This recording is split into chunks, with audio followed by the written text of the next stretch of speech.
Ici, à Mons, dans la future gare monumentale, titanesque, pharaonique, imaginée par l'équipe de M. Dirupo, vous allez assister à ce qu'est un délire furieux d'un prince par rapport à ses sujets.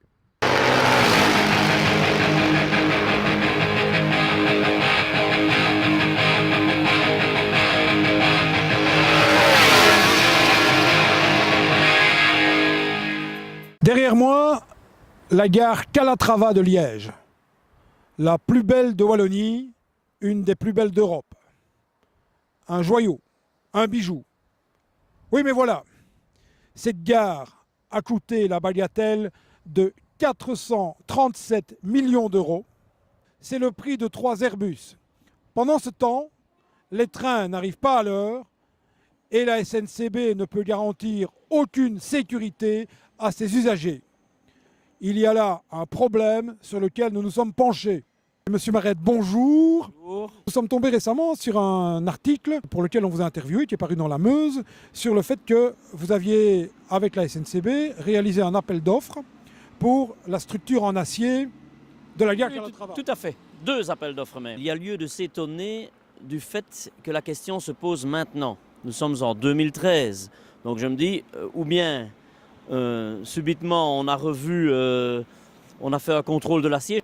Donc l'appel d'offres date de 2001. Les entreprises wallonnes, c'est un appel d'offres européen. Les entreprises wallonnes ont participé à l'appel d'offres.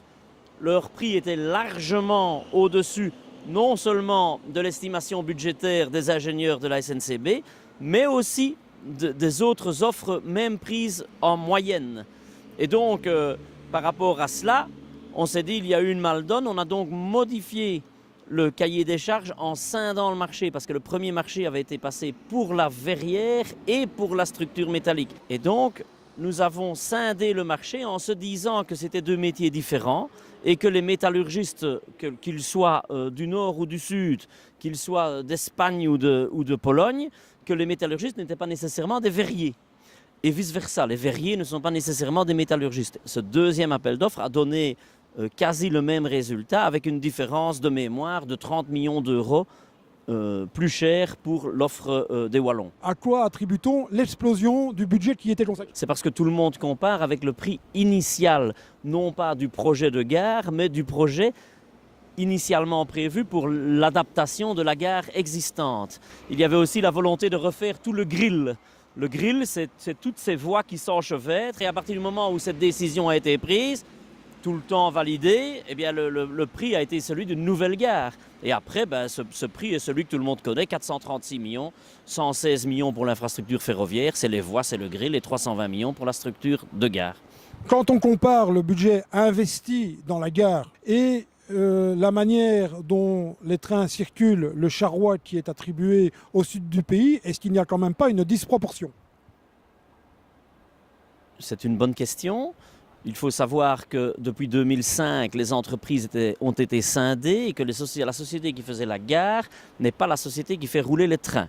D'où la nécessaire restructuration. Et aujourd'hui, cette restructuration est faite et la SNCB Gare, qui s'appelait anciennement Holding, et la SNCB Opérateur sont remis ensemble et travaillent de concert.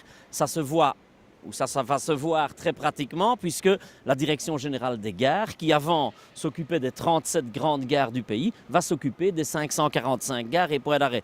Et donc les plans budgétaires qu'elle va faire vont plus simplement se focaliser sur les 37 plus grandes gares, qui, au passage, rassemblent quand même 70% des clients, mais aussi des points d'arrêt. Alors parlons des points d'arrêt justement, nous avons eu l'occasion d'en visiter plusieurs. Très franchement, ils sont généralement dans un état lamentable, totalement rendus impersonnels, puisque ce sont des guichets automatiques, sales, souillés, et je vous l'avoue, on a un sentiment d'insécurité qui est tout à fait désagréable. Donc je vous laisse à vos constats que je ne partage pas nécessairement, mais ce n'est pas l'objet de votre question. Il faut savoir que les gares en elles-mêmes focalisent ou reçoivent 80% de nos voyageurs. Okay, il reste 20% qui se répartissent sur les 300 points d'arrêt. C'est du reste le même système en Suisse, en Allemagne, que ces petits points d'arrêt-là ne justifient plus la présence d'une personne full-time. On l'a remplacé par les distributeurs automatiques. Voilà l'explication. En ce qui concerne la sécurité, pour le moment, il y a des caméras de surveillance dans 100 gares. Le programme de sécurisation des points d'arrêt va suivre dans la même logique. En faisant un micro-trottoir ici, nous avons entendu plusieurs personnes nous dire « Ah oui, il y a un problème avec la verrière, on n'arrive pas à faire fonctionner la machine qui nettoie les vitres. » Ce qu'il y a, c'est qu'il paraît qu'il y a un appareil qui nettoie les vitres là au-dessus, qui se trouve de l'autre côté tout à fait, et qui n'a jamais fonctionné. Ça, c'est un peu malheureux, quoi. C'est nouveau et ça ne fonctionne pas. Une machine qui est sur rail, apparemment, et voilà. C'est ici, avec des ventouses, et ils font Spiderman. Et c'est exact. C'est exact, vous êtes bien informé. Donc le public que vous avez interrogé était bien choisi. Le chantier de la verrière, le marché ou le chantier de la verrière n'a pas été réceptionné. Pourquoi ? Parce que dans le chantier, dans le marché, il y avait les nacelles de nettoyage. Et ces nacelles de nettoyage ne fonctionnent pas. C'est à celui qui a remporté le marché à nous mettre des nacelles de nettoyage qui fonctionnent. Je vous rassure, il y travaille.